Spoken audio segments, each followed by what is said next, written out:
नमस्कार, मैं हूं श्रीकांत उपाध्याय और आप देख रहे हैं द पब्लिक वाला। एनसीपी में टूट से शरद पवार का चारों खाने चित। शिवसेना के बाद अब एनसीपी में भी फूट पड़ चुकी है।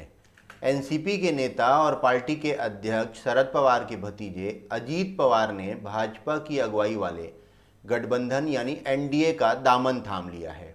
8 विधायकों के साथ अजीत राजभवन पहुंचे और यहां उन्होंने उप मुख्यमंत्री पद की शपथ भी ग्रहण कर ली। अजीत का दावा है कि उनके साथ एनसीपी के 40 विधायकों का समर्थन है। एनसीपी में पड़ी फूट ने सूबे में सियासी भूचाल ला दिया। खास तौर पर एनसीपी के अंदर खलबली मची हुई है। इस टूट के बाद सिर्फ एनसीपी में नहीं बल्कि नीतीश कुमार से लेकर तमाम उन दलों में खलबली मच गई है जो क्षेत्रीय पार्टी बनाकर देश की राजनीति में छत्रप बने हुए हैं। अब इन क्षेत्रीय दलों का वर्चस्व ही संकट में आने लगा। इसका कारण है इन दलों की नीतियां। इनकी नीति देश हित में कम, पार्टी हित में ज़्यादा रही। परिवारवाद के चलते इन दलों ने योग्यता को हमेशा मारकर परिवार के इर्द गिर्द ही राजनीति को बनाए रखा। अब इनका पाला पड़ा है भाजपा के नरेंद्र मोदी और अमित शाह से। अब राजनीति के ये दो ध्रुव सब पर भारी पड़ रहे हैं। जिस भी पार्टी ने गलत आक्षेप लगाकर या सुर्खियों में बने रहने के लिए, स्वार्थ के लिए राजनीति करने की कोशिश की, वे सब या बुरी तरह हारे हैं या फिर अपनी पार्टी संभालते संभालते ही घूम रहे हैं। शरद पवार को लगा उनकी गुगली पर मोदी जी कैच आउट हो गए, पर ये तो बाल ही बाउंड्री के पार हो गई। अब शरद पवार मैच बचाने की स्थिति में भी नहीं बचे। अब सवाल उठता है कि आखिर महाराष्ट्र की राजनीति में आगे क्या होगा। शरद पवार के पास पार्टी बचाने के लिए क्या विकल्प है? क्या एनसीपी अब पूरी तरह से अजीत पवार की हो जाएगी? आइए इन सब बातों को समझने की कोशिश करते हैं। इसके लिए हमें जाना पड़ेगा फ्लैशबैक में। इसकी शुरुआत हम करते हैं नवंबर 2019 से। तब विधानसभा में भाजपा सबसे बड़ी पार्टी बनकर उभरी थी। भाजपा को 105 सीटों पर जीत मिली। शिवसेना के 56 और एनसीपी के 54 प्रत्याशी चुनाव जीते थे।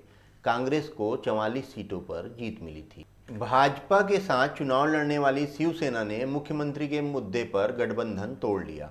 भाजपा के भले ही सबसे बड़ी पार्टी थी लेकिन बहुमत के आंकड़े से दूर थी। बहुमत के लिए पार्टी को 145 विधायकों का समर्थन चाहिए था। आनन फानन में अजीत पवार ने एनसीपी का समर्थन दे दिया और देवेंद्र बन गए महाराष्ट्र के सीएम। अजीत पवार ने डिप्टी सीएम का भी पद की शपथ ले ली। ये सब कुछ अजीत ने खुद के बल पर किया, मतलब इसके लिए उन्होंने पार्टी के अध्यक्ष शरद पवार की मंजूरी नहीं ली थी।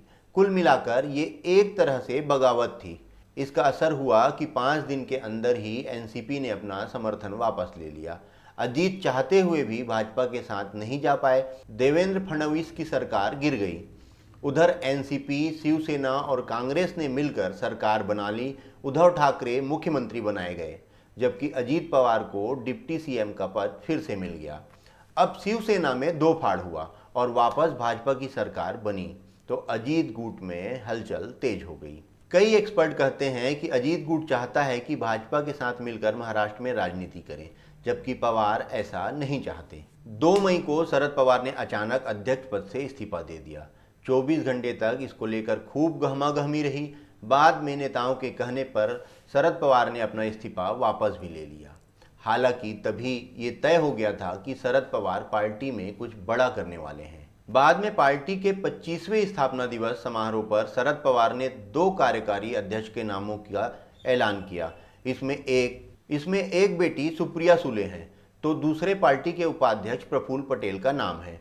सुप्रिया को केंद्रीय चुनाव समिति का प्रमुख भी बनाया गया। इस दौरान अजीत को लेकर कोई ऐलान नहीं किया गया। अजीत इससे काफी खफा थे और इसकी परिणति ये हुई कि अजीत पवार 40 विधायकों के साथ अब एनडीए में शामिल हो चुके। अब जानते हैं महाराष्ट्र की राजनीति में आगे क्या होगा। ये ठीक उसी तरह की परिस्थिति है जैसा पिछले साल शिवसेना के साथ हुआ था।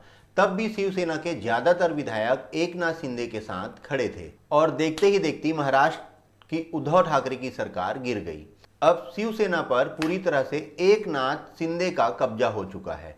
हालांकि मामला अब भी सुप्रीम कोर्ट में लंबित है। वर्ष 2019 के विधानसभा चुनाव में एनसीपी ने 54 सीटों पर जीत हासिल की थी। एनडीए का दामन थामने के बाद अजीत पवार ने दावा किया है कि उनके पास 40 विधायकों का समर्थन है। अगर यह सही है तो एक तरह से अजीत पवार का पक्ष मजबूत होता है। ऐसा इसलिए भी क्योंकि अभी अजीत विधानसभा में विपक्ष के नेता भी हैं। हाँ, लेकिन केवल पार्टी के विधायकों के समर्थन से ये नहीं कहा जा सकता कि पूरी एनसीपी अजीत पवार के कब्जे में है। इसके लिए राज्य, प्रदेश और संगठन के अंदर के लोगों को साथ लेना होगा, उनका विश्वास जीतना होगा। ये अजीत पवार के लिए भी एक प्रकार से चुनौती है।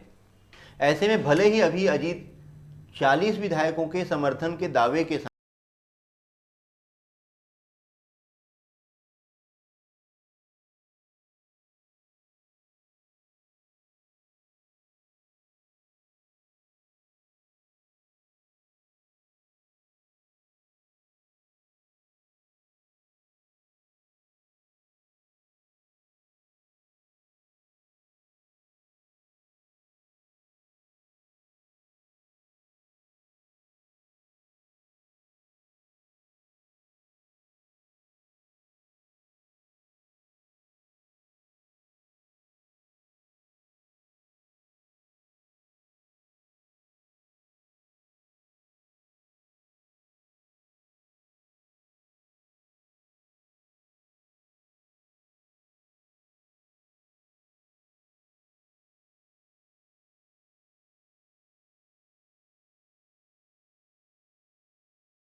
नोटिफिकेशन के लिए बेल आइकन दबाना न भूलें। धन्यवाद।